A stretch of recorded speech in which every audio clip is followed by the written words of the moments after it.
Very good morning. कल परसों से लगातार हमारा चल रहा 4 स्ट्रोक इंटरनल कंबशन इंजन। तो कल मैंने काफ़ी बातें तुम्हें डीजल इंजन की बताई और ये बताया कि साइक्लिक प्रोसेस होती क्या है। कोई भी इंजन है, चाहे वो पेट्रोल इंजन है चाहे वो डीजल इंजन है, ये थर्मोडाइनमिक्स ऑफ गैसेस के प्रिंसिपल पर कार्य करता है। उसके लिए रिक्वायरमेंट क्या है ज़रूरी कि एक सिलेंडर हो और उस पर चलने वाला कोई पिस्टन, मूवेबल पिस्टन और हीट सोर्स।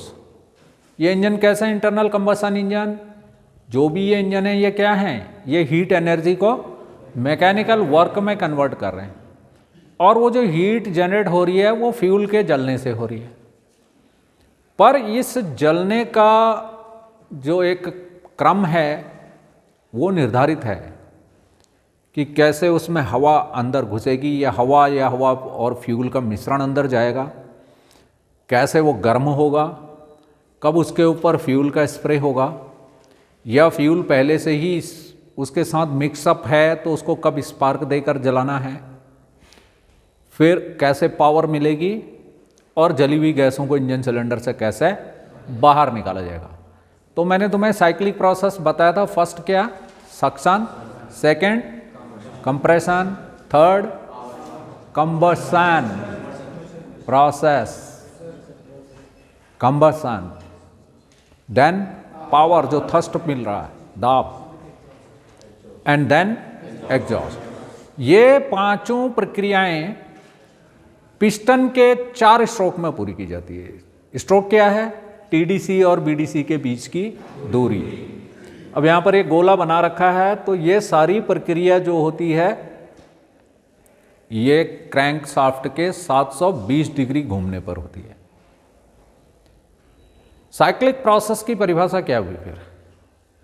विभिन्न प्रक्रियाओं का एक निश्चित क्रम में बार बार होना और अंतिम क्रिया के बाद पुनः पहली वाली प्रक्रिया शुरू हो जाना साइक्लिक प्रक्रम या साइक्लिक प्रोसेस कहलाता है। चक्रीय प्रक्रम जिन्होंने हिंदी में पढ़ी होगी फिजिक्स तो उसमें थर्मोडायनेमिक्स में ये किताबों में लिखा है। चक्रीय प्रक्रम का मतलब है साइक्लिक प्रोसेस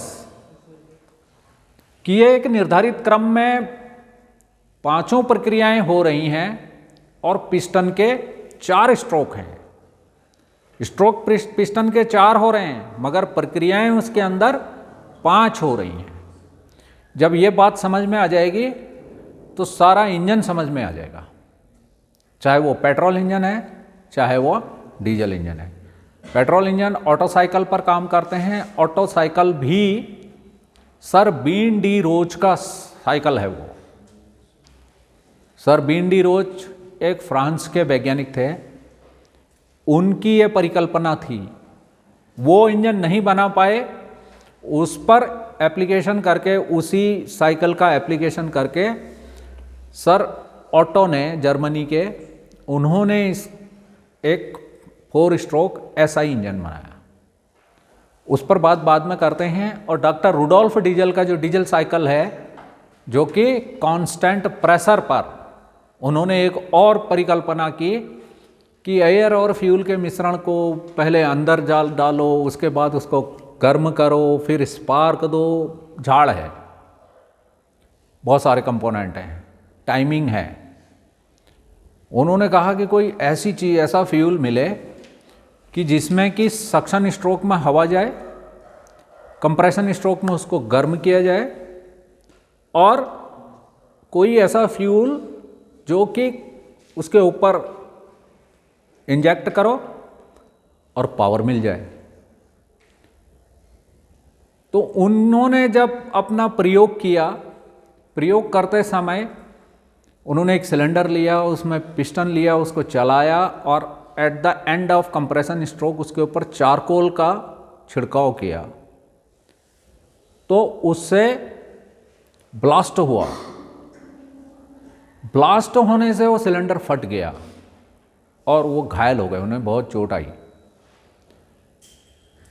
उन्हें बहुत चोट आई और हॉस्पिटलाइज्ड होना पड़ा। तो रिसर्च का काम थोड़ा सा रुक गया। जब वो पुनः स्वस्थ हुए, उन्होंने फिर से इस पर ही काम करना शुरू किया और लास्ट में 1913 में उन्होंने 12-13 के दशक में, क्योंकि ऑटोमोबाइल के इतिहास की कोई विस्तृत जानकारी किसी को भी नहीं है, तो उस समय लगभग 1913 में मान लो उन्होंने इस डीजल इंजन का आविष्कार किया, डॉक्टर रुडोल्फ डीजल। उनके बारे में बाद में बात करेंगे, अभी हम इसकी कार्यप्रणाली की बात करते हैं।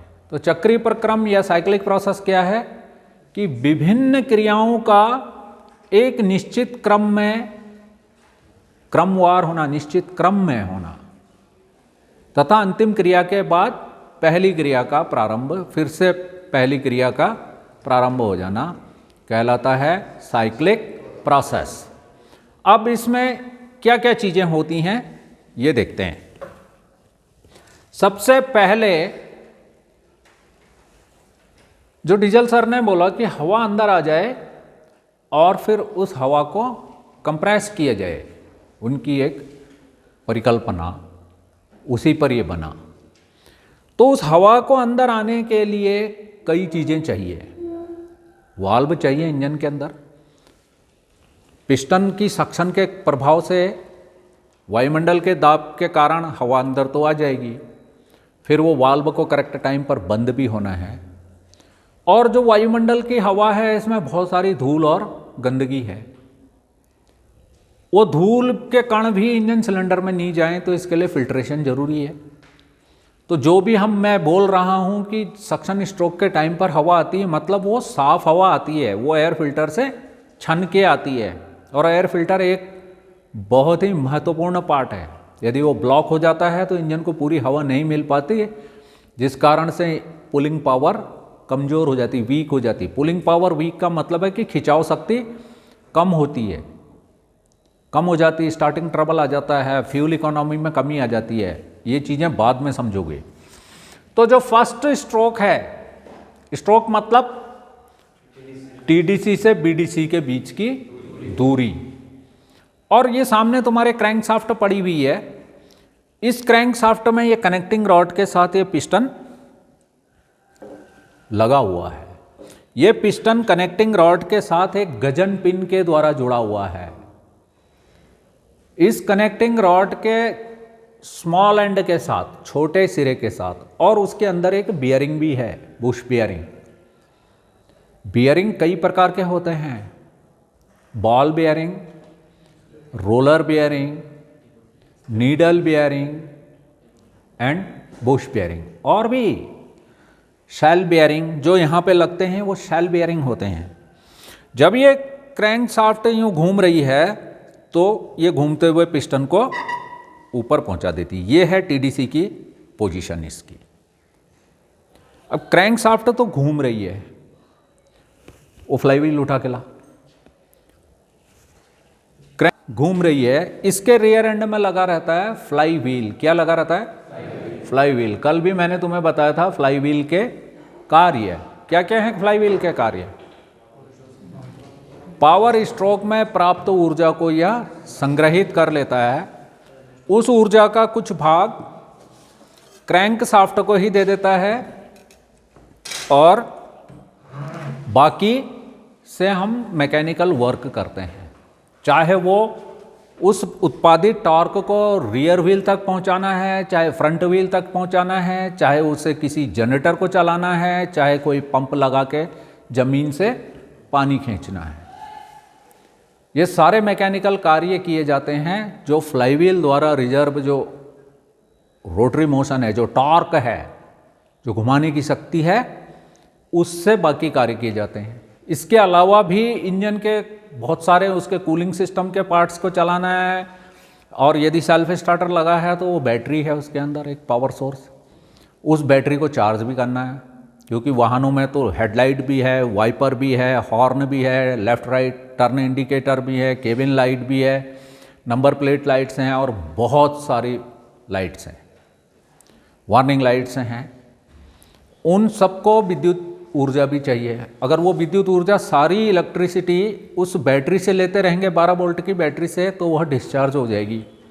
उसको चार्ज करने के लिए अल्टरनेटर या एक जनरेटर चाहिए। जैसे जैसे क्लास आगे बढ़ेगी तो इनकी कार्यप्रणाली समझ में आ जाएगी। तो वही ये है, ये जो पहला चक्कर है ये 360 डिग्री क्रैंक का एक रोटेशन है। 1 rotation is equal to 360 degree. जो दूसरी रोटेशन, जो दूसरा चक्र है, यह क्रैंक की सेकेंड रोटेशन है। तो ये जो 4 स्ट्रोक मिल रहे हैं ये 720 डिग्री में मिल रहे हैं। तो एक स्ट्रोक कितने डिग्री पे मिलेगा? 180 डिग्री पर। हम इसको 0 डिग्री मान लेते हैं अभी। तो जब अब ये क्रैंक तो घूम रही है, कैसे घूम रही है? इसके पीछे ये फ्लाईव्हील मंगाने का मेरा मतलब यही था कि ये फ्लाईव्हील इस क्रैंक शाफ्ट के रियर एंड में फिट है, पिछले सिरे में फिट है। और इसमें देखोगे तो यहाँ पर एक रिंग गियर लगा है, ये अटैच्ड है इसके साथ, ये बाहर निकल जाता है। इसको निकाला था तुम लोगों ने, सेकेंड ईयर वालों ने ये प्रैक्टिकल कर लिया है, इस रिंग गियर को निकालने का और फिर दोबारा से इसको इसके अंदर फिट करने का। ये इंटरफेरेंस फिट है, तो कैसे निकालते हैं और कैसे फिर से फिट करते हैं, क्यों निकालते हैं, ये बातें हम बाद में करेंगे।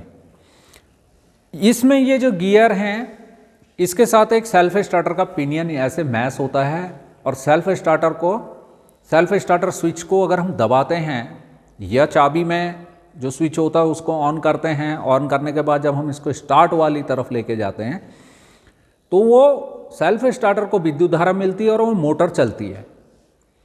वो मोटर का गियर इसके साथ मैश होके इस फ्लाईव्हील को चला देता है।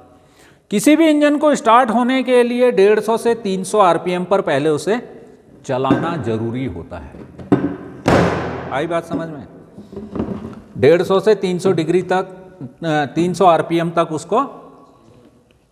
उसकी रोटेशनल मूवमेंट 150 से 300 आरपीएम तक घुमाना पड़ेगा इसको, तभी कोई इंजन स्टार्ट होगा।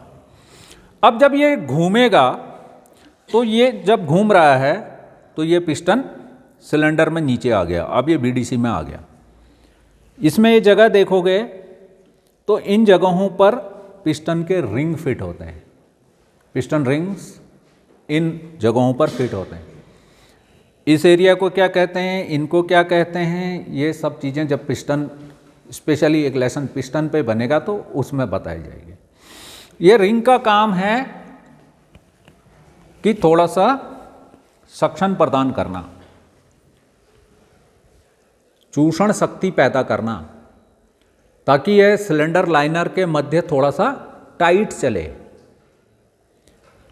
अब जब इंजन को क्रैंक किया जाता है तो ये फ्लाईव्हील ने क्रैंक शाफ्ट को घुमाना शुरू किया, और मैंने तुम्हें दिखाया क्रैंक शाफ्ट घूम रही है तो कनेक्टिंग रॉड के साथ ही कनेक्टिंग रॉड पिस्टन को फिर अप डाउन मूवमेंट प्रदान कर रही है। यानी 180 डिग्री जब पिस्टन घूमेगा तो पिस्टन आ जाएगा बीडीसी पर। ये है टॉप डेड सेंटर और ये है बॉटम डेड सेंटर।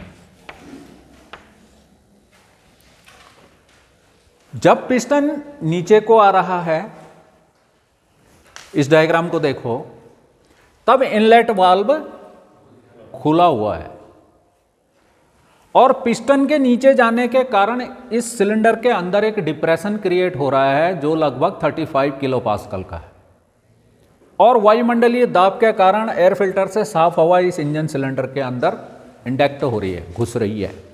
अब ये हवा लीक ना हो इसीलिए ये रिंग लगे हुए हैं पिस्टन में। ये हवा यहां से नीचे ना चली जाए, यहां नीचे फिर ऑयल संप है, ये कनेक्टिंग रॉड है जो क्रैंक शाफ्ट से जुड़ी हुई है। इतना सब कुछ इसके अंदर नहीं दिखा जा सकता तो लाइव रखा हुआ है यहां पर पार्ट। अब लुब्रिकेशन के लिए इसके नीचे ऑयल का रिजर्वॉयर है जो कि उस लुब्रिकेंट को ऑयल पंप एकदम छान के फर्स्ट क्लास पूरे सिस्टम में भेजता है और वो सारे पार्ट्स को लुब्रिकेट करता हुआ वो ऑयल फिर नीचे आ जाता है और इस तरह अगर हवा लीक होगी यहाँ से अंदर जाएगी, तो जब हवा लीक होगी तो उसके साथ जो फ्यूल स्प्रे हो रहा है वो भी लीक होगा और नीचे जाके ऑयल के साथ वो ऑयल को ख़राब कर देगा, बहुत कुछ होगा। वो हम बाद में लुब्रिकेशन सिस्टम में उस पर बात करेंगे।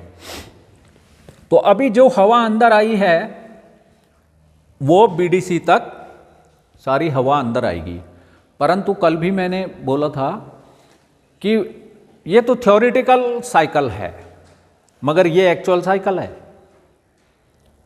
मैंने यहां दिखाया कि ये 15 डिग्री बिफोर टीडीसी खुला रहता है इनलेट वाल्व, क्योंकि इसे सेल्फ स्टार्टर से क्रैंक किया जा रहा है।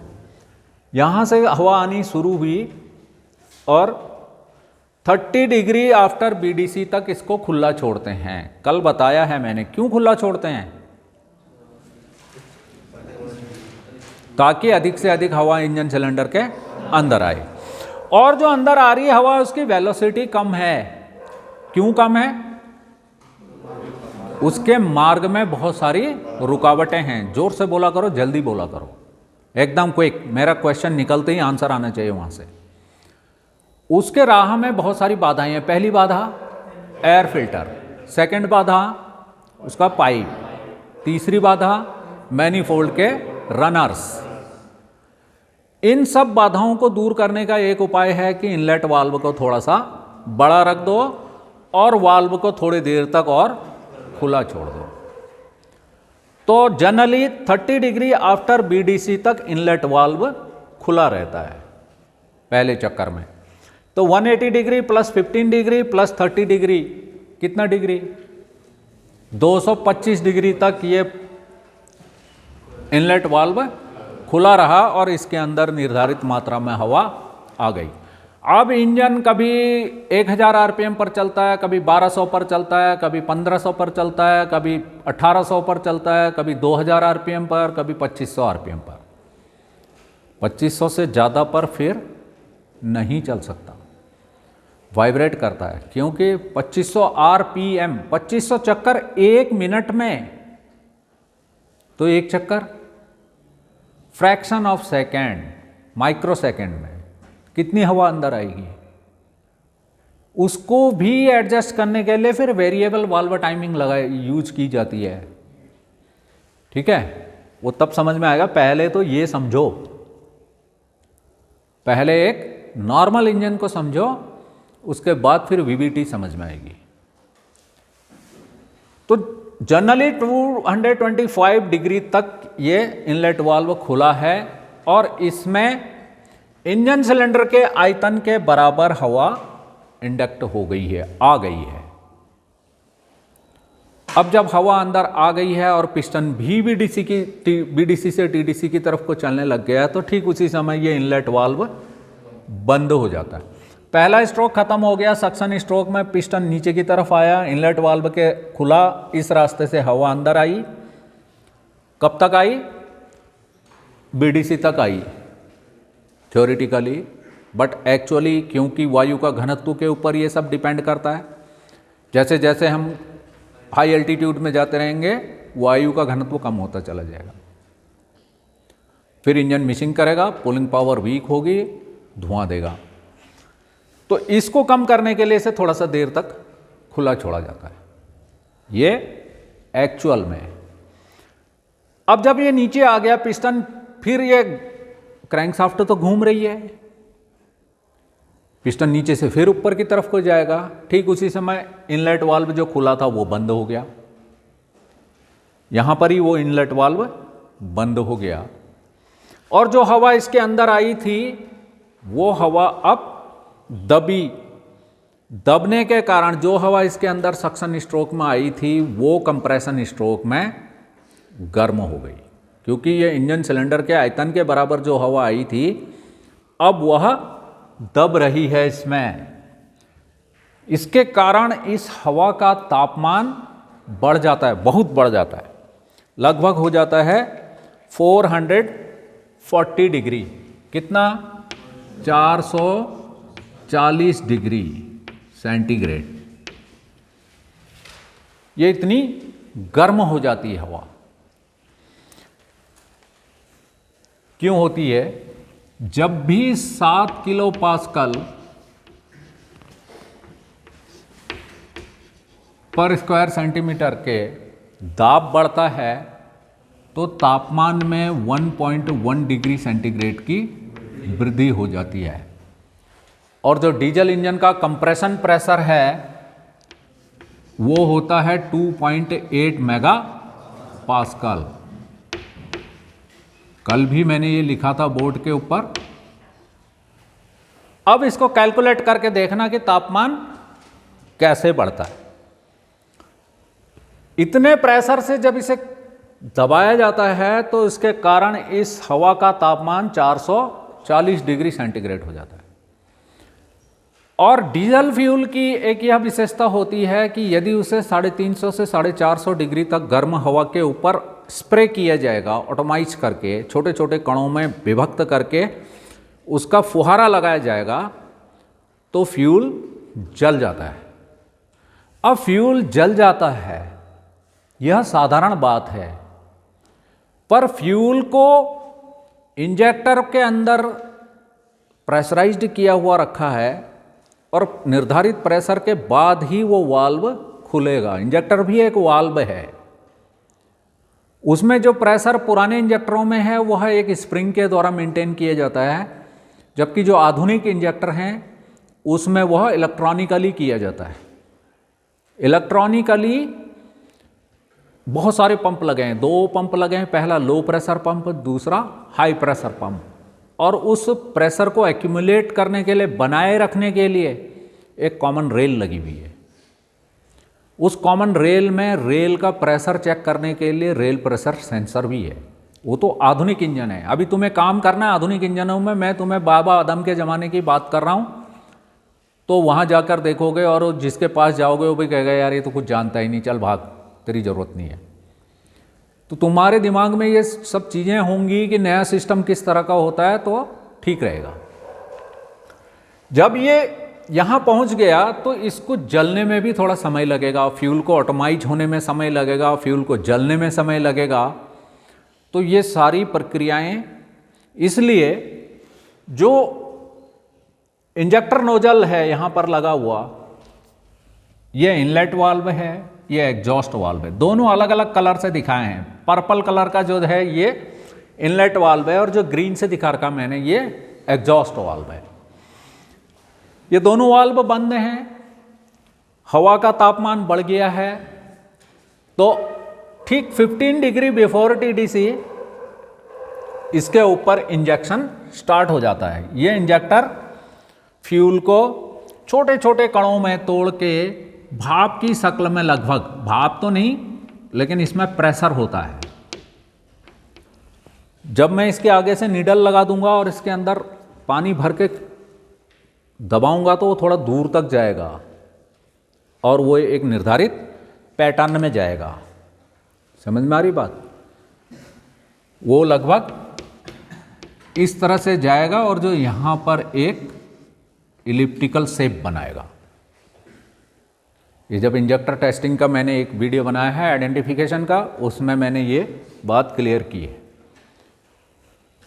ये हवा यानी ये जो फ्यूल है ये पूरे इंजन सिलेंडर के अंदर फैल जाएगा और फैलकर ये गर्म हवा के ऊपर जाएगा तो ये जलनी शुरू हो जाएगी, हो जाती है।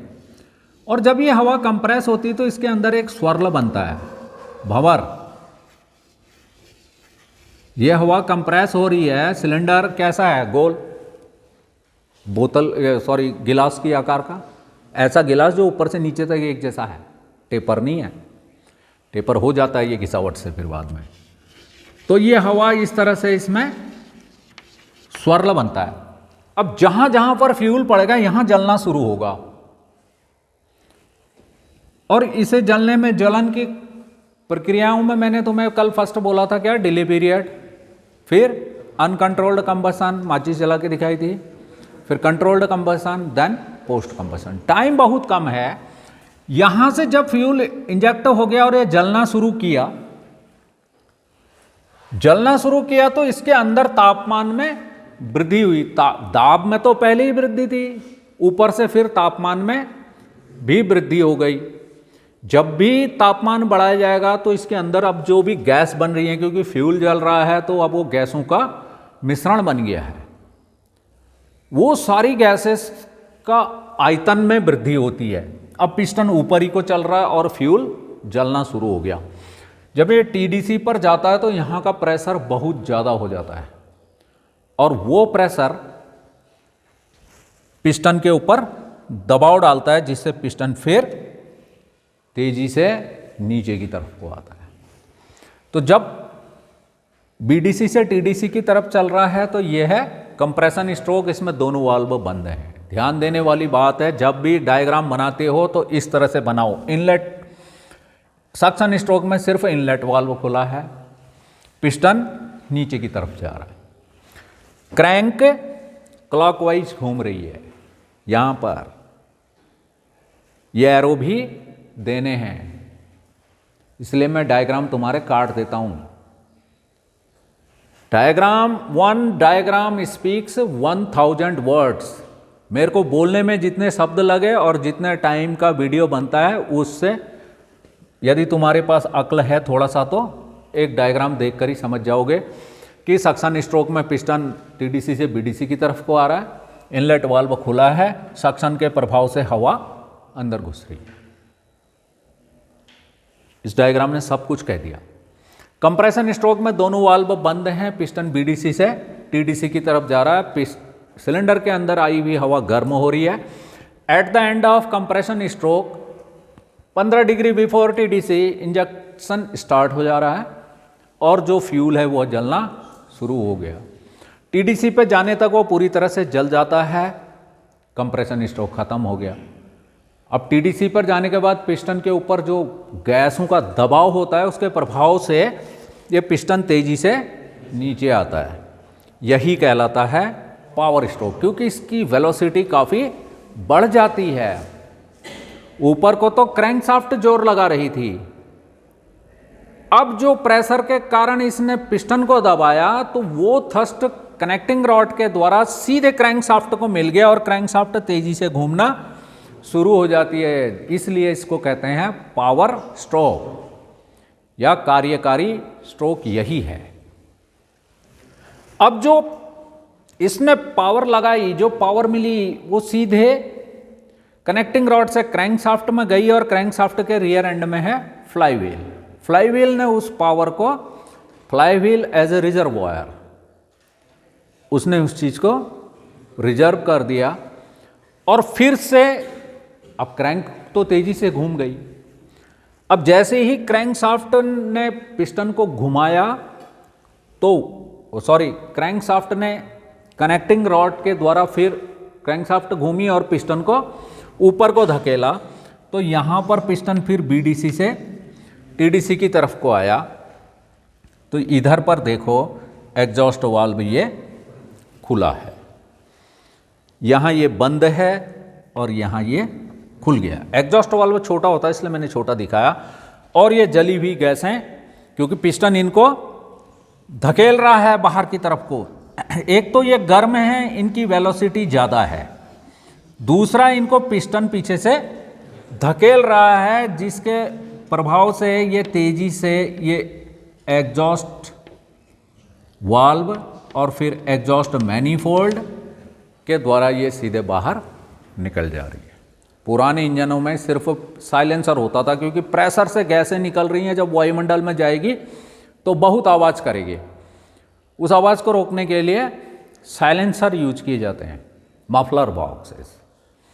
पर आजकल के एग्जॉस्ट सिस्टम में बहुत सारी चीज़ें होती हैं। डीजल पार्टिकुलेट फिल्टर होता है, डीपीएफ, फिर कैटालिटिक कन्वर्टर होता है और बहुत सारे कैटालिटिक कन्वर्टर होते हैं, तब जाकर साइलेंसर होता है। इसीलिए जो आजकल के डीजल इंजन हैं उनकी आवाज़ बहुत कम है। गाड़ी ये डीजल इंजन है या पेट्रोल इंजन है समझ में नहीं आता। पुरानी किताबों में लिखा हुआ मिलेगा कि डीजल इंजन बहुत आवाज़ करते हैं, पेट्रोल इंजन आवाज़ नहीं करते हैं। वो सब फालतू की चीज़ें हो गई। अब पहले था ऐसा, पहले ऐसा था, पर अब वो ऑब्सोलीट हो गई जो टेक्नोलॉजी, उसके बारे में ज़्यादा ध्यान न दो, जो चल रही है वो देखो।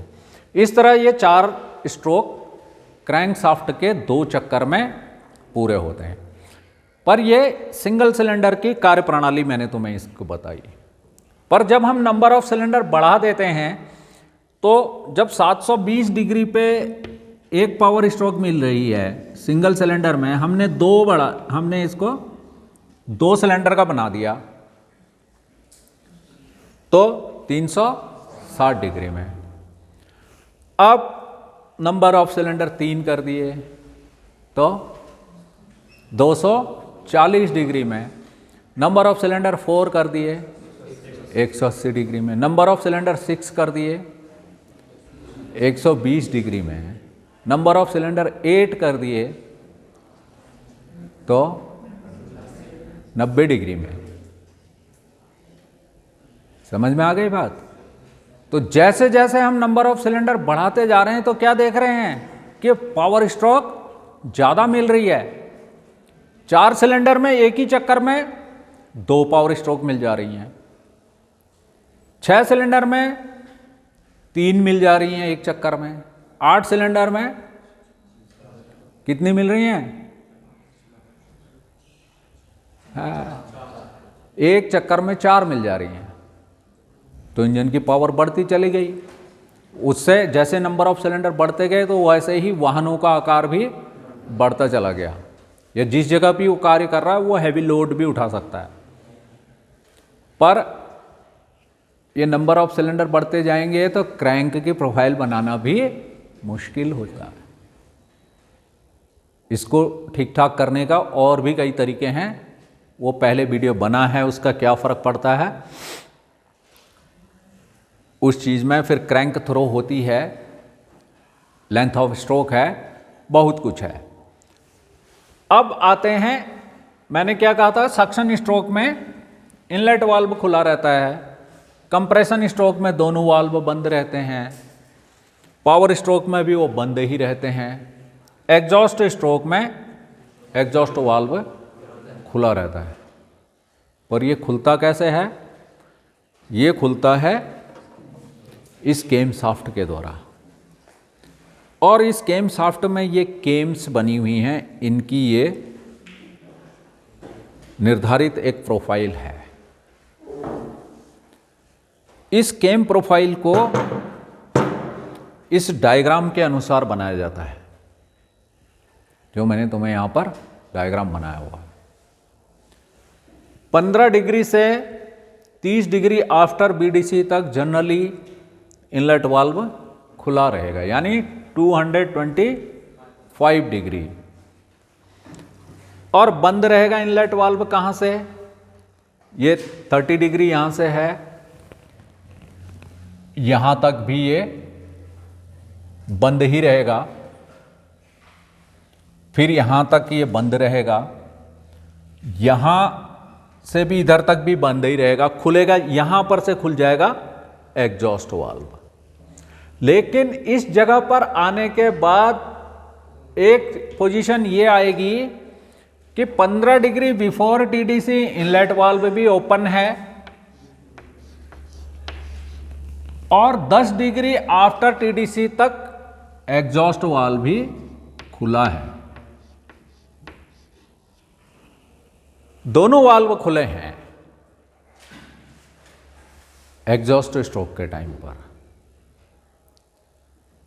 यह कहलाता है वाल्व ओवरलैप।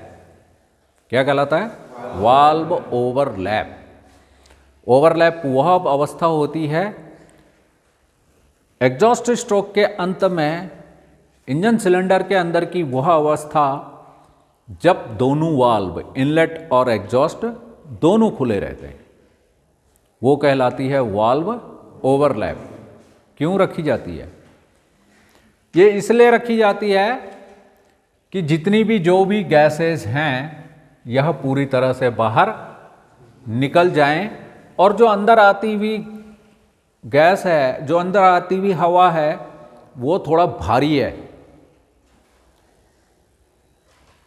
इस वजह से, और जो एग्जॉस्ट गैसें हैं वो बहुत हल्की हैं क्योंकि वो जल चुकी हैं, उनमें वेलोसिटी भी है, और ये अंदर आती हुई जो हवा है वह और उसको बाहर भगा दे, जल्दी से एग्जॉस्ट गैसों को बाहर निकाले।